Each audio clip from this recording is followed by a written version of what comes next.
ওলিদের ওলি যিনি গাউসুল আজম জিলানী ওলিদের ওলি যিনি গাউসুল আজম জিলানী বাগদাদে জন্ম কুতুবে রাব্বানী বলেন বাগদাদে জন্ম কুতুবে রাব্বানী হাইরে ওলিদের ওলি যিনি গাউসুল আজম জিলানী ওলিদের ওলি যিনি গাউসুল আজম জিলানী বাগদাদে জন্ম কুতুবে রাব্বানী বলেন বাগদাদে জন্ম কুতুবে রাব্বানী হাইরে বংশ তোমার হাসানে হুসাইনি তুমি কইলা মা ফাতেমার নয়নের মনি বলেন বংশ তোমার হাসানে হুসাইনি তুমি কইলা মা ফাতেমার নয়নের মনি দয়ার নজর দাও গো আমায় ও গো গাউসে সমদানি দয়ার নজর দাও গো আমায় ও গো গাউসে সমদানি বাগদাদে জন্ম কুতুবে রাব্বানী হাইরে বাগদাদে জন্ম কুতুবে রাব্বানী হাইরে তোমার কাঁধে নবীজির কদম সব ওলিদের কাঁধে তুমি গাউসের কদম বলেন তোমার কাঁধে নবীজির কদম সব ওলিদের কাঁধে তুমি গাউসের কদম মুর্দা কলব জিন্দা করো ও গো গাউসে সামদানি মুর্দা কলব জিন্দা করো ও গো গাউসে সামদানি বাগদাদে জন্ম কুতুবে রাব্বানী বলেন বাগদাদে জন্ম কুতুবে রাব্বানী হাইরে ওলিদের ওলি যিনি গাউসুল আজম জিলানী ওলিদের ওলি যিনি গাউসুল আজম জিলানী বাগদাদে জন্ম কুতুবে রাব্বানী জোরে কোন মারহাবা আব্দুল কাদের জিলানী একটা ডাক দিয়া কয় বাবা মুরিদ হইতে যেহেতু আসছেন তো আসেন না মুরিদ করাইয়া দে কয় না হুজুর আজকে দীক্ষা যাই আরেকদিন এসে মুরিদ হইয়া যাব হুজুর ডাক দিয়া কয় বাবা না মানুষের হায়াত বেশি দিন না কখন জানি মারা যাও আসো তোমারে এখন আমি বায়াত করাই হুজুর বায়াত যে হব ওযু তো করি নাই চিন্তা করছো ওযুর নাম দিয়ে আমি কোনো রকম ভাগা যায় হুজুর বলে এই যে হুজুর পানি ওযু করো ওযুটা করার সাথে সাথে হুজুর গৌসে পাক আব্দুল কাদের জিলানী ডাক দিয়ে কয় বাবা তোমার যে পোশাক এই পোশাক দিয়া তুমি ওযু করছো কিন্তু মুরিদরাই পোশাক হইয়া পড়ো এই পোশাক পরে হইও না আমার একটা পুরান পাঞ্জাবি আমি তোমারে দিলাম এই পাঞ্জাবিটা পরো গৌসে পাক আব্দুল কাদের জিলানী ওনার একটা পাঞ্জাবি তারে পরাইছে ওনার একটা পাগড়ি দিয়া কয় বাবা পাগড়িটা মাথায় দাও তারপরে তুমি আমার কাছে মুরিদ হও পাঞ্জাবি আর পাগড়ি লাগায়াম হুজুর গৌসে পাক আব্দুল কাদের জিলানীর কাছে বলতেছে হুজুর এবার মুরিদ করাইয়া দেন আমি তাড়াতাড়ি যাইতে হবে হুজুর গৌসে পাক কারণ চোর মানুষ যত সময় নষ্ট হবে তার তো চুরি করার সময় তত কমব কারণ চোরের সুযোগ হইল গোপনে গোপনে চুরি করা কথা কয় না ঠিক কিনা বাবা এমন অনেক চোর সোনার বাংলাদেশে আছে যারা গম চুরি করে বুট চুরি করে আছে না নাই মানুষের চাল চুরি করে এমন চোরও আছে না নাই আবার বাংলাদেশে যেই চোরের কথা আমি আমার খুতবার ভিতরে বলছি মাহে রমজান মাস আসলে মানুষের ওজনের মধ্যে কমও দেয় মাহে রমজান মাস আসলে তেল মজুদ কইরা ডাইল মজুদ কইরা চাল মজুদ কইরা বাজারে মালের সংকট দিয়া মানুষ থেকে দাম বেশি নেয় এমন চোরও বাংলাদেশে আছে না নাই যার নাম হযরতে সুলতান মাহমুদ গজনবী রহমতুল্লাহ আলাইহি বাংলাদেশে না ভারতে জিনার বসবাস হযরতে সুলতান মাহমুদ গজনবী রহমতুল্লাহ আলাইহি বলে হে জগতের মানুষ আমার একটা কাজ ছিল যে কাজটা আমি আমার মাওলার সাথে রাত্রবেলা সম্পর্ক লাগাইতাম ওই সম্পর্কটা হইল তাহাজ্জুদের নামাজ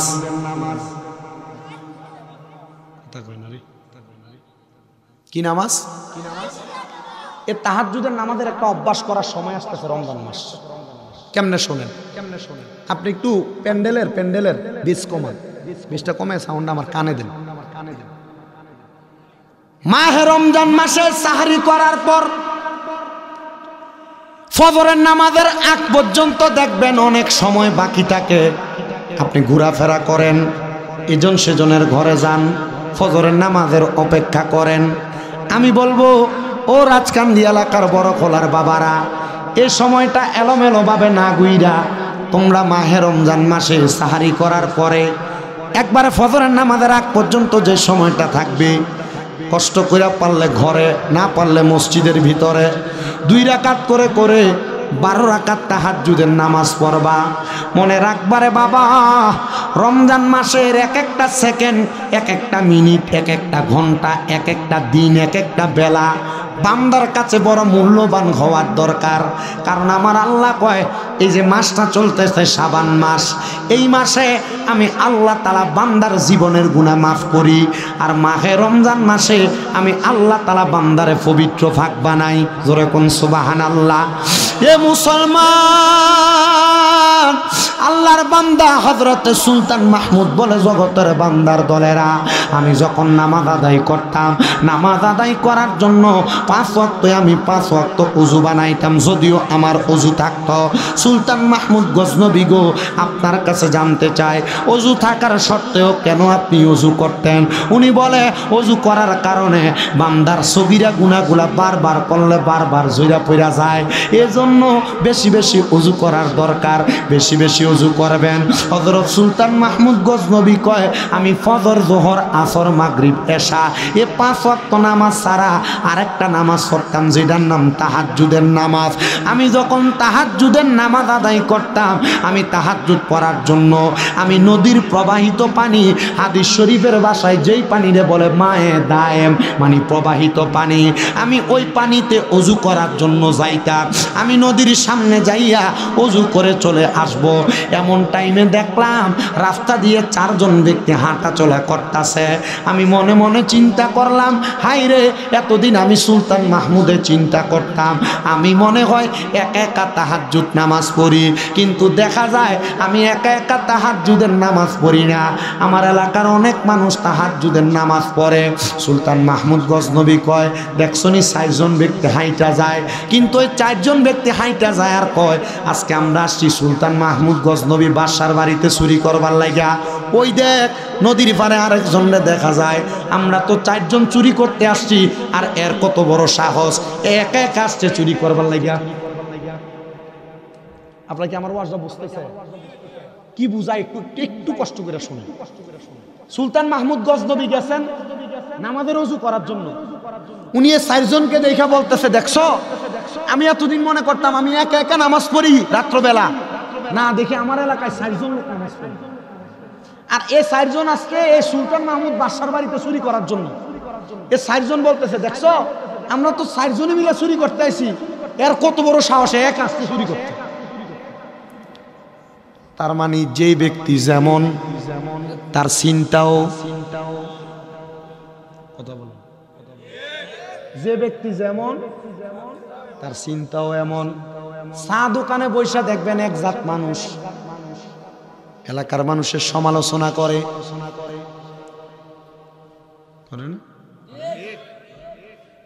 এমন জাতের অনেক মহিলা আছে, এ বাড়ির ফেট যায় ওই বাড়িতে লাগায়। আপনার বন্ধু বান্ধবের ভিতরে দেখবেন এমন অনেক বন্ধু বান্ধব আছে, এজনের গোপন কথা এসে আপনার কাছে বলে, এটারে আপনি এত ভালো বন্ধু মনে করেন না, সে যেহেতু আরেকজনের ফেস আপনার কাছে লাগাইছে, আপনারটাও যায় লাগায়। এ বন্ধু পরিহার করবেন। এমন অনেক বন্ধু দেখবেন আপনার কাছে এসে আরেকজনের নামে মিথ্যা কথা বইলা দেয়, এই বন্ধু পরিহার করবেন। আপনারা কি বুঝতেছেন? তাহলে ব্যক্তি যেমন তার মন্তব্য।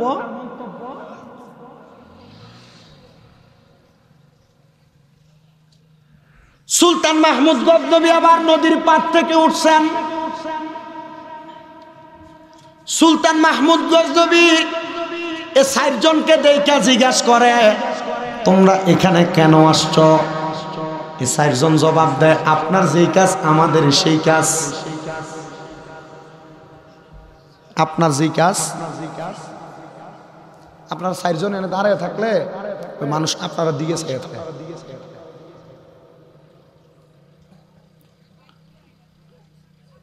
তো সুলতান মাহমুদ গজনবী বলে আপনার আর কাজ কি? বলে আমরা আসছি বলখ এলাকা থেকে। গজনব এলাকায় সুলতান মাহমুদ গজনবী বাদশার বাড়িতে চুরি করার জন্য। সুলতান মাহমুদ গজনবী একটু নাড়া দিয়ে দাঁড়াইছে, কিরে আমি বাদশা আমার বাড়িতে চুরি করতে আসছে?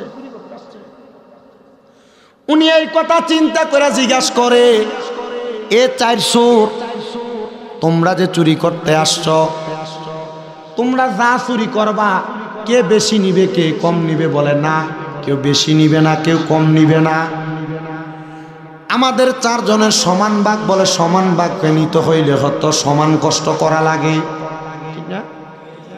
আপনি 8 ঘন্টার ডিউটি যদি 4 ঘন্টা করেন, আপনারা তো 8 ঘন্টার বেতন দিবেন।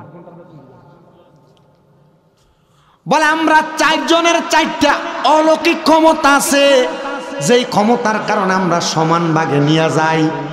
বলে কি অলৌকিক ক্ষমতা?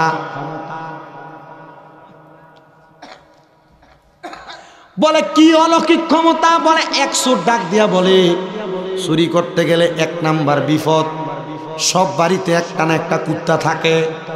কুকুর ঘেউ ঘেউ করে কি বলে, আমি চোরে কুকুরের বাসা বুঝি। 1 চোরের ক্ষমতা। আরেকটারে জিজ্ঞাসা করে তোমার ক্ষমতা কি? বলে বাড়ির দরজায় গেলে যত কঠিন তালা থাকুক না কেন, আমি চোখের ইশারার মাধ্যমে তালা খুলতে পারি। 2 নাম্বার চোর, তোমার ক্ষমতা কি?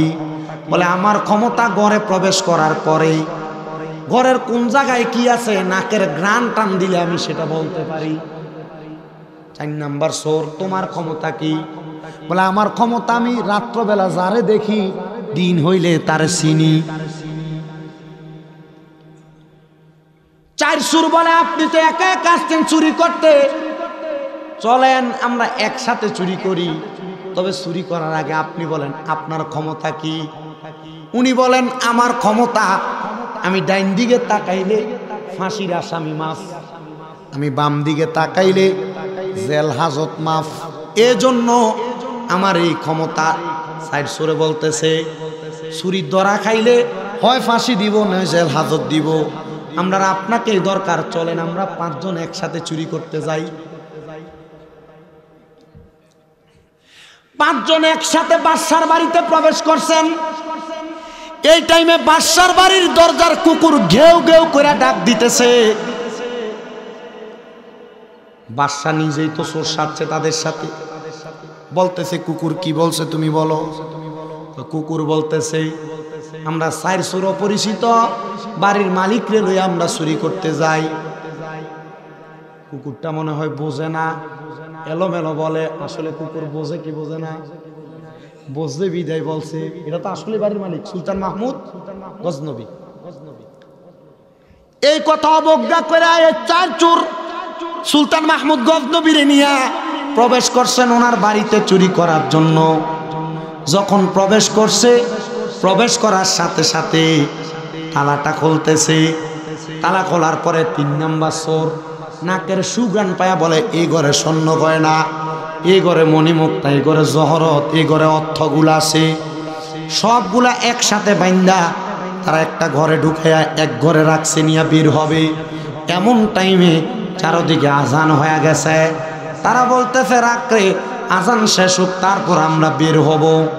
সুলতান মাহমুদ গজনবী বলেন এ 4 চোর জন এক ঘরের মধ্যে অপেক্ষা করে, আমি বাইর হইয়া ঘরের দরজাটা লাগাইয়া আমি আবার ফজর পড়তে দাঁড়াইছি।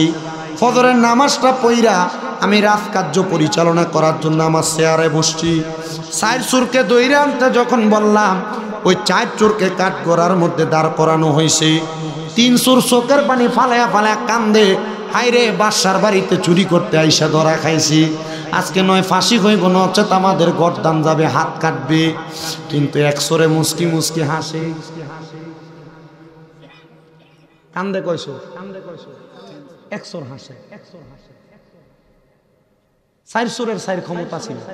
1 চোর কুত্তার বাসা বস্তু, 2 নাম্বার চোর যে কোনো তালা খুলতে পারতেন, 3 নাম্বার চোর গ্রান শুইয়া বলতে পারতেন কোথায় কি আছে, 4 নাম্বার চোর রাত্রে যারে দেখে দিনে তারে চিনে। এই চোরে হাসে।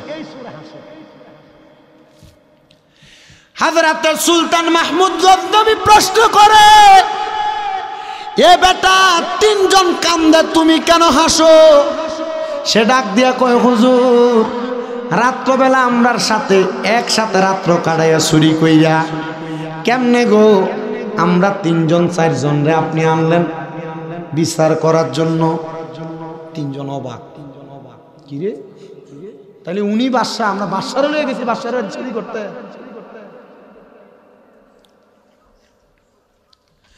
হযরত সুলতান মাহমুদ গজনবী ডাক দিয়া কয়, হে বাবা কান্দিস না, তোমরা মনে হয় অভাবের তাড়নায় চুরি করতে আসছো। ঠিক আছে, কালকে সারা রাত আমি তোমাদের সাথে থাকার কারণে, যেহেতু আমিও চোরের সঙ্গে ছিলাম, যা আমি রাজপ্রাসাদে বইসা ডাইনে তাকাইলাম তোদের ফাঁসি মাফ, বামে তাকাইলাম তোদের জেল হাজত মাফ। চারজন চোরে বলেন, আমরা চারজন একসাথে আল্লাহর দরবারে একটা সেজদা দিছি। সেজদা দিয়ে আমার আল্লাহরে বললাম, আল্লাহ একজন বাদশা দুনিয়ার বিচার কার্য পরিচালনা করে, দুনিয়ার রাজ্য চালায়, তার সাথে এক রাত্র সময় দেওয়ার কারণে এই বাদশা আমাদেরকে জেল হাজত থেকে, আমাদেরকে ফাঁসি থেকে মাপদান করছে। আমরা এতদিন বুঝি নাই, আমরা যদি বুঝতাম তুমি তো বাদশারও বাদশা, তুমি খোদারে ক্ষমতাময় খোদারে আমরা সারা রাত্র যদি ডাকতাম চুরি করা লাগতো না, আমাদের সম্পদের পাহাড় হইয়া যাইতো। ওগো আল্লাহ তুমি আমাদেরকে সম্পদ দিয়া ভরপুর করে দিতা। এবার আপনারা বলে দুনিয়ার বাদশার চাইতে আমার আল্লাহর বাদশাগির ক্ষমতা কম না বেশি? আপনি টের পাইছেন? একসাথে চুরি করে এক রাত্রে একসাথে ছিল বিদায় বাদশা দয়া করে মাফ করে দিছে। সাইর সুর ওয়াদা করছে আর কোনোদিন চুরি করতাম না, কারণ বাদশার যদি এত দয়া হয়, বাদশার যিনি বাদশা ওই বাদশার কত দয়া।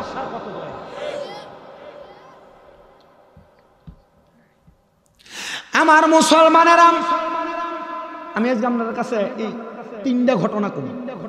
তিনটা ঘটনায় তিন চোর আর ডাকাইতের কথাই, এটা থেকে আপনি কিছু শিখবেন। রাজি আছেন না? আছেন তো রাজি? এ সুলতান মাহমুদ গজনবী ঠিক এক সপ্তাহ পরে এ চারজন ব্যক্তিরে উনি কি করছেন, ওনার বাড়ির কাজকর্মে লিপ্ত করছেন। ঠিক আছে, যে তার চুরি করবা না, আমার বাড়িতেই কাজ করবে। সুলতান মাহমুদ গজনবীকে 7 দিন পরে নামাজের সেজদা অবস্থায় উনি ঘুমাইয়া গেছেন, ওনার স্বপ্ন দেখাইছে, সুলতান মাহমুদ তুমি কি করলা? চারজন আল্লাহর ওলিরে তোমার বাড়ির কামের লোক বানায় রাখলা। স্বপ্ন দেখাইছে কয়জন? 4 জন আল্লাহর ওলিরে তোমার বাড়ির কাজের লোক বানায় রাখলা। সুলতান মাহমুদ গজনবী কই, বুঝি নাই আল্লাহ, 4 জন ওলিকে আমি আমার বাড়ির কাজের লোক বানাইছি? বলে হ্যাঁ, তারা যেই দিন তোমার কাঠগড়ার ভিতরে তওবা করেছে আমি আল্লাহ তাদেরকে মাফ করে দিছি। আর এই 7 দিন তারা আমি আল্লাহর এমন ইবাদত করেছে, তারা এখন আমি আল্লাহর বান্দা নাই, তারা বান্দা থেকে আমি আল্লাহর বন্ধু হয়ে গেছে। সুলতান মাহমুদ তাদেরকে তুমি তোমার রাজকার্যের ভালো জায়গায় নিয়ে যাও। সুলতান মাহমুদ গজনবী তাদেরকে ভালো সম্মানের জায়গায় নিয়ে গেছে। জোরে কোন সুবহানাল্লাহ। আরেকটা কথা বলি বাবম, গাউসে পাক বড় পীর আব্দুল কাদের জিলানী রাদিয়াল্লাহু তাআলা আনহু, নাম শুনছেন? শুনেন নাই? ক্ষমতা কম না বেশি? ওনার ব্যাপারে কাশেক লিখতেছে, ওলিদের ওলি যিনি গাউসুল আজম জিলানী, ওলিদের ওলি যিনি গাউসুল আজম জিলানী, বাগদাদে জন্ম কুতুবে রাব্বানী।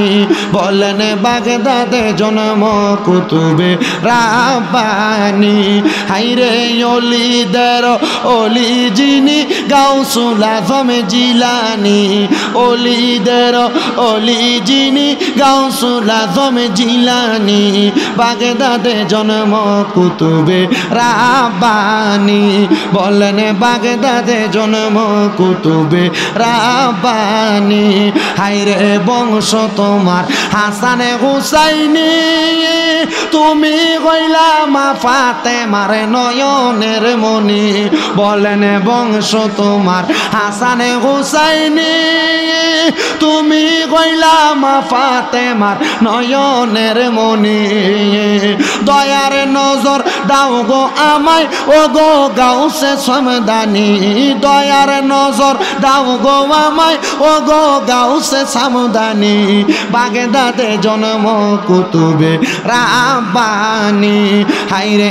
বাগদাদে জন্ম কুতুবে রাব্বানি হায়রে তোমার কাঁধে নবীজির কদম সব ওলিদের কাঁধে তুমি গাউসের কদম বলেন তোমার কাঁধে নবীজির কদম সব ওলিদের কাঁধে তুমি গাউসের কদম মুর্দা কলব জিন্দা করো ও গো গাউসে সামদানি মুর্দা কলব জিন্দা করো ও গো গাউসে সামদানি বাগদাদে জন্ম কুতুবে রাব্বানি বলেন বাগদাদে জন্ম কুতুবে রাব্বানি হায়রে ওলিদের ওলি যিনি গাউসুল আজম জিলানি ওলিদের ওলি যিনি গাউসুল আজম জিলানি বাগদাদে জন্ম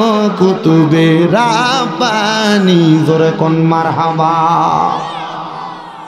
এ মুসলমানেরা ওই গাউসে পাকের দরবারে ওনার ঘরের মধ্যে সন্ধ্যাবেলা প্রবেশ করছেন চোর মানুষ চুরি করার জন্য রাত্র গভীর গাউসে পাক আব্দুল কাদের জিলানী তাহাজ্জুদ নামাজ পড়বে ওযু করতে বের হইছেন ওযু করে ঘরে প্রবেশ করবে এমন টাইমে দেখে ঘর থেকে চোর বাইর হয়ে যায় আব্দুল কাদের জিলানী জিজ্ঞাসা করে এ ভাই আমার ঘরে আপনি কেন আসছেন উনি কয় হুজুর আপনার কাছে আইছিলাম মুরিদ হইবার লাগা আসলে কি মুরিদ হইতেছে কেন আসছে হ্যাঁ চুরি করতে আব্দুল কাদের জিলানী একটা ডাক দিয়া কয় বাবা মুরিদ হইতে যেহেতু আসছেন তো আসেন না মুরিদ করাইয়া দে কয় না হুজুর আজকে দীক্ষা যাই আরেকদিন এসে মুরিদ হইয়া যাব হুজুর ডাক দিয়া কয় বাবা না মানুষের হায়াত বেশি দিন না কখন জানি মারা যাও আসো তোমারে এখন আমি বায়াত করাই হুজুর বায়াত যে হব ওযু তো করি নাই চিন্তা করছো ওযুর নাম দিয়ে আমি কোনো রকম ভাগা যায় হুজুর বলে এই যে হুজুর পানি ওযু করো ওযুটা করার সাথে সাথে হুজুর গাউসে পাক আব্দুল কাদের জিলানী ডাক দিয়ে কয় বাবা তোমার যে পোশাক এই পোশাক দিয়া তুমি ওযু করছো কিন্তু মুরিদরাই পোশাক হইয়া পড়ো এই পোশাক পরে হইও না আমার একটা পুরান পাঞ্জাবি আমি তোমারে দিলাম এই পাঞ্জাবিটা পরো গাউসে পাক আব্দুল কাদের জিলানী ওনার একটা পাঞ্জাবি তারে পরাইছে ওনার একটা পাগড়ি দিয়া কয় বাবা পাগড়িটা মাথায় দাও তারপরে তুমি আমার কাছে মুরিদ হও পাঞ্জাবি আর পাগড়ি লাগায়াম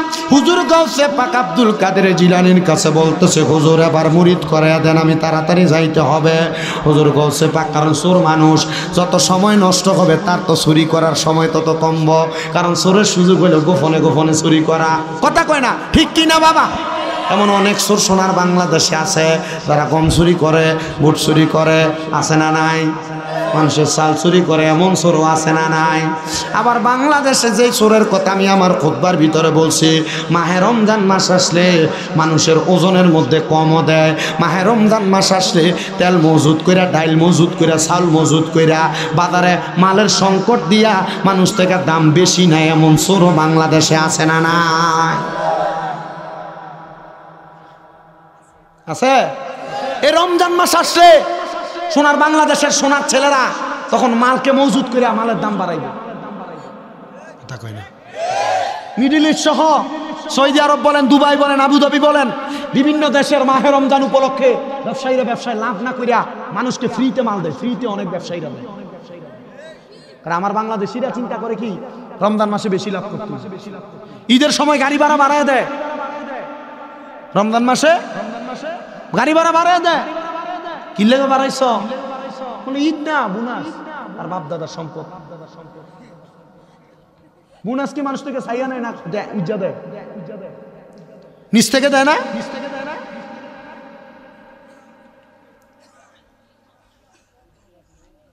হুজুর গৌসে পাক আব্দুল কাদের জিলানী ডাক দিয়া কয়, বাবা তোমার ডাইন হাতটা একটু বাড়াও। হুজুর বলতেছেন ডাইন হাতটা বাড়াও, সাথে সাথে ডাইন হাত বাড়াইয়া দিছে। কয় বাবা তুমি আবার মুরিদ হওয়ার জন্য আমার মুখে মুখে বলো কোনোদিন নামাজ ছাড়বা না। হুজুর নামাজ ছাড়তাম না। তুমি বলো কোনোদিন মিথ্যা কথা বলবা না। হুজুর মিথ্যা কথা বলতাম না। তার কাম হইল কোন রকম মুরিদরা হয়ে এখান থেকে বাগি আমার চুরি করা লাগবো। গাউসে পাক তার এই বাক্যে মুরিদ করাইলেন। মুরিদ শব্দের অর্থ কি? মুরিদ হওয়া মানে হচ্ছে আবদ্ধ হওয়া, ওয়াদাবদ্ধ হওয়া, মিশে যাওয়া, মিলে যাওয়া। আপনারা অনেকে আছেন বিভিন্ন জায়গার বায়াত আছেন, সাহেব কেবলার বায়াত আছেন, অনেক এলাকায় আছেন না আপনারা? ওয়াদাবদ্ধ হয়েছেন, ওনারা ওনাদের জবান দ্বারা যা বলছে আপনি তা বলছেন, তা পালন করবেন, এটা বইলে ওয়াদা করছেন। উনি ওয়াদা করলেন, মুরিদ হইলেন। উনি কোনোদিন নামাজ ছাড়বে না এবং উনি কোনোদিন মিথ্যা কথা বলবে না। এ কথা বইলা গাউসে পাক আব্দুল কাদের জিলানী বলে, বাবা যাও এবার তুমি তোমার কাজে যাও। কথার ভিতরে হাকিকত আছে। আব্দুল কাদের জিলানী বলে তুমি তোমার কাজে যাও। তার মানে সে কেমন কাজে যাবে আব্দুল কাদের জিলানীও সেটা জানে। জানাইছে একজন, তিনি আমার আল্লাহ। আউলিয়া কেরাম ওনাদের মুরিদের বিভিন্ন খবরাখবর রাখেন। কেমনে রাখেন জানেন? এটা রাখার মাধ্যম হলো তিনারা মুরাকাবা করেন। তিনারা যখন গভীর রজনীতে ইবাদত করেন, চক্ষু বন্ধ কইরা কইরা আল্লাহর বান্দারা, আল্লাহর বান্দাদের যারা মুরিদ আছেন, বায়াত আছেন, তাদের খবর তারা তাদের জায়গায় বৈশা বৈশা নেয়। জোরে বলেন মারহাবা। গাউসে পাক আব্দুল কাদের জিলানী বলেন, যাও বাবা যাও যাও যাও, আমি তোমার অনুমতি প্রদান করলাম, তুমি যাও তোমার কাজে চইলা যাও। এবার সে বাইর হইয়া চিন্তা করতেছে, রাত্র আর বেশিক্ষণ নাই, আমি এখন কোথায় চুরি করব? এই কথা চিন্তা করতে করতে ইরাকের বাদশার বাড়ির সামনে গেছে। চিন্তা করতেছে আজকে যেহেতু কোনো জায়গায় চুরি করতে পারি না, ইরাকের বাদশার বাড়িতে ঢুইকা দেখি এখানে চুরি করা যায় কিনা। বাদশার বাড়িতে প্রবেশ করতেছে। দারোয়ান বলে, কে তুমি? উনি নিজেই ডাক দিয়ে বলতেছে, আমি হইলাম চোর, বাদশার বাড়িতে চুরি করতে যাই। দারোয়ান পেছনে তাকাইয়া দেখতেছে, লম্বা পাঞ্জাবিওয়ালা, মাথায় ফাঁকড়িওয়ালা। এ বলতেছে চোর। মনে হয় এটা চোর না, এটা বাদশার কোনো ভাইয়া বন্ধু হবে, আমার সাথে রসিকতা করতেছে। এ কথা বইলা সে প্রবেশ করছে। দারোয়ানও কোনো বাধা দেয় নাই। এবার আল্লাহর বান্দা যখন ভিতরে প্রবেশ করছে, ভিতরে প্রবেশ কইরা পুরা বাড়ির মাল সামান স্বর্ণ গয়না একসাথে যোগান দিছে। আর এমন টাইমে চারিদিকে ফজরের আযান ফিরে গেছে। চিন্তা করলো ফজরের আযান হয়েছে, এখন সে তো এক জায়গায় বায়াত হয়েছে। বায়াত হইলে তার ভিতরটা তো বিভিন্নভাবে পরিবর্তন হবে, হবে না? ভিতরে একটু না একটু ভয় থাকবে। চিন্তা করলো, হুজুরের কাছে ওয়াদা করলাম নামাজ ছাড়তাম না, ঠিক আছে মালগুলা থাক, আমি একটু নামাজটা পড়ি। আচ্ছা চুরিও করে নামাজও পড়ে, এমন মুসল্লি সোনার বাংলাদেশে আছে না নাই? বাই মারা গেছে, বাইফুতের সম্পদ বুঝিয়ে দিচ্ছে না, এমন চোরেরা নামাজ পড়ে না। মা বাপ মরে গেছে, বোনের সম্পদ বুঝিয়ে দেয় নাই, এমন চোরেরাও বাংলাদেশে নামাজ পড়ে না। মানুষকে ওজনে কম দেয়, মিথ্যা কথা বলে ব্যবসা করে, এমন চোরও বাংলাদেশে নামাজ পড়ে না। আপনাদের কথা বলেন না, আসেনি? আপনি যদি বলেন আছে আছে, যদি বলেন নাই তবুও বলবো আছে। বহুত চোর আছে, ভাই ভাইয়ের সম্পদ বুঝিয়ে দিছে না, দখল করে খাইতেছে, এমন চোরও আছে। আছে এগুলা কুফরি করে, কুফরি। এই কুফরির কারণে বান্দা জাহান্নামের আগুনে জ্বলবে, বান্দা জানেন। আপনারা কষ্ট হইতাছে? আমি তো আপনাদের কাছে পুরাতন, এখান থেকে বক্সিটিলের দূরত্ব কত দূর? সামনের গাঁও। তাহলে আপনাদের কাছে আমি পুরান না? পুরানো। তো যেই কথা বলতেছি আমার বাবারাম, আমি আপনাদেরকে বেশি সময় কষ্ট দিব না, যেহেতু ঠান্ডার রাত্র। আজকে একটু ঠান্ডা অন্য দিনের থেকে বেশি। আমার ঠান্ডায় আমার এই হাতের অংশ বুঝতে ব্যথা করতেছে, আমি বুঝতেছি এটা ঠান্ডাতে ব্যথা হইতেছে। এবার উনি ওনার জামাল চুরি করছে, গাছটিটা বান্ধে এক সাইডে রাইখা নামাজ পড়তে দাঁড়াইছে। এমন টাইমে এই বাদশার ঘুম ভাঙছে। বাদশা ঘুম ভাঙ্গা দেখতেছে বাদশার বাড়ির বড় বড় সিন্দুকগুলা ভাঙ্গা, সিন্দুকের মাল সামানগুলা চুরি করে করে কে জানি নিয়ে গেছে। বাদশা সব ঘরে ঘরে তালাশ করে বাদশার নামাজের ঘরে প্রবেশ করে দেখতেছে একজন আল্লাহওয়ালা ব্যক্তি, লম্বা পাঞ্জাবি পরা, পাগড়ি পরা, আর পুরা বাড়ির স্বর্ণ গয়না হীরা জহরত মণি মুক্তা একটা বস্তাত ভরা উনি নামাজ পড়ে। বাদশা দাঁড়ায় দাঁড়ায় কয়, চোরে মনে হয় চুরি করে যাইতে লাগছিল, আরে আল্লাহর ওলি মনে হয় আমার চুরি হওয়ার মালগুলা বাঁচাইয়া এখন নামাজের ওয়াক্ত হয়েছে, আল্লাহর ওলি নামাজ পড়তেছে। আসলে কি তিনি আল্লাহর ওলি না তিনি চোর? তিনি চোর না? উনি নামাজের সালাম ফিরাইছেন, আসসালামু আলাইকুম ওয়া রাহমাতুল্লাহ, আসসালামু আলাইকুম ওয়া রাহমাতুল্লাহ। সালাম ফিরে যখন বাদশা বলছে, হুজুর আপনি আমার মালগুলা চোরের হাত থেকে বাঁচাইছেন, আপনার অসংখ্য ধন্যবাদ। এবার উনি ডাক দিয়া কয়, আরে আমার না কইছে মিশা কথা কোন যাইতো না। কয় না না না, আমি মাল বাঁচাইছি না, তা আমি নিজেই চোর। এবার বাদশা ডাক দিয়া কয়, দেখছুনি কত বড় আল্লাহর ওলি, একটা চোররে বাঁচাইবার লাগিয়া চোরের দোষটা নিজের কান্দে নিতেছে। বাদশা চোরের ফাউডির ভিতরে ধরে কয়, হুজুর যতক্ষণ না আপনি আপনার কাছে আমারে মুরিদ না করাইবেন আমি আপনার কদম ছাড়ব না। কয় প্রথম গেলাম চুরি করতে, হইলাম মুরিদ, এখন এই বাদশার বাড়িতে গেলাম চুরি করতে, কয় এরে মুরিদ করাইতে। আপনার কি কষ্ট হইতেছে? আপনারা বললে আমি শেষ করে দেব।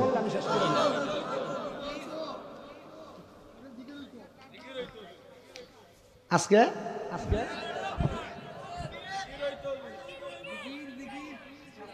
আমি একটা কষ্ট পাইছি, আমি এখানে স্টেজে ওঠার আগে বড় কষ্ট পাইছি। কারণ আমার আগে যিনি বয়ান করছেন উনি ভালো আলেম, কিন্তু উনি মাইক ছাড়ার আগে আমাকে একবার আগে নিয়ে আসার দরকার ছিল, ঠিক না? কারণ একজন বক্তা নাইমে চলে গেছে, স্টেজ একবারে খালি, মানুষ ওঠা বসা করছে। আমার কাছে এটা খুব খারাপ লাগছে। এটা একটা ওয়াজের সৌন্দর্য না। যদি আমি না আসতাম, আইসা পৌঁছাইতাম, তাইলে আরেকটা হইতো। আমি ঘরেই চলে আসছি, আজকে প্রায় 7:58 বাজে আমি ঘরে ঢুকছি, 7:58, মানে 8টার আগে আমি চলে আসছি আজকে। আমি চাইলে আরেকটা মাফি চাইতে পারতাম না, কইরা আমি এখানে আসতে পারতাম, যেহেতু 10টায় মাইক। আমি চাইলে 9:30 এক জায়গায় মাইক ছেড়ে আধা ঘন্টা থেকে এখানে আসতাম। আমার কাছে ডেট চাইছিল, আমি দেই নাই। কারণ জানুয়ারি মাসে আমি 3বার অসুস্থ হয়েছি, জ্বর, শুধু জ্বর আসছে, শরীর দুর্বল হইয়া জ্বর চলে আসছে। সেজন্য ডাবলিং প্রোগ্রাম খুব কম, খুবই কম, আমার শরীরে কাভার করতেছে।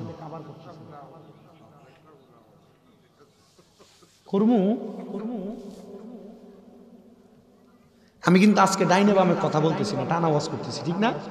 অন্যদিন ডাইনে বামে বা ওদিকে আসলে ডাইনে বামে কথা বলতে আজকে, কারণ আমার কোনটি আমি মানে আবহাওয়ার অবস্থা দেখে আমি আপনাদেরকে কষ্ট বেশি দিব, শর্টকাট বিদায় দিব, তবে হক আদায় করে বিদায় দিব। রাজি আছেন তো ইনশাআল্লাহ? আল্লাহ কবুল করুক। একটু মুহাব্বতে দরুদ শরীফ পড়েন। আল্লাহুম্মা সাল্লি আলা সাইয়্যিদিনা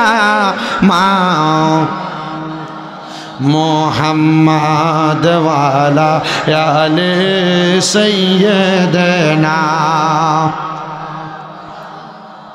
ওরে লাওয়ারিস নয় গুনাহগারর হাসরর মাডত, রহমতর চাদর যখন মুস্তাফার আতমত, হডে যাইব উম্মত ওয়ালা উম্মত ফালাই, হডে যাইব উম্মত ওয়ালা উম্মত ফালাই, কইল জাগানো মদিনাত রাখিয়াই তো সাই, মদিনা ওয়ালার দেশত আশেকে যখন যায়, মদিনা ওয়ালার দেশত আশেকে যখন যায়, হইল জাগানো মদিনাত রাখিয়াই তো চাই, হইত ন পারে তারাও যারা আসিলে মদিনায়, হইত ন পারে তারাও যারা আসিলে মদিনায়, মদিনা সায়াইলো নাকি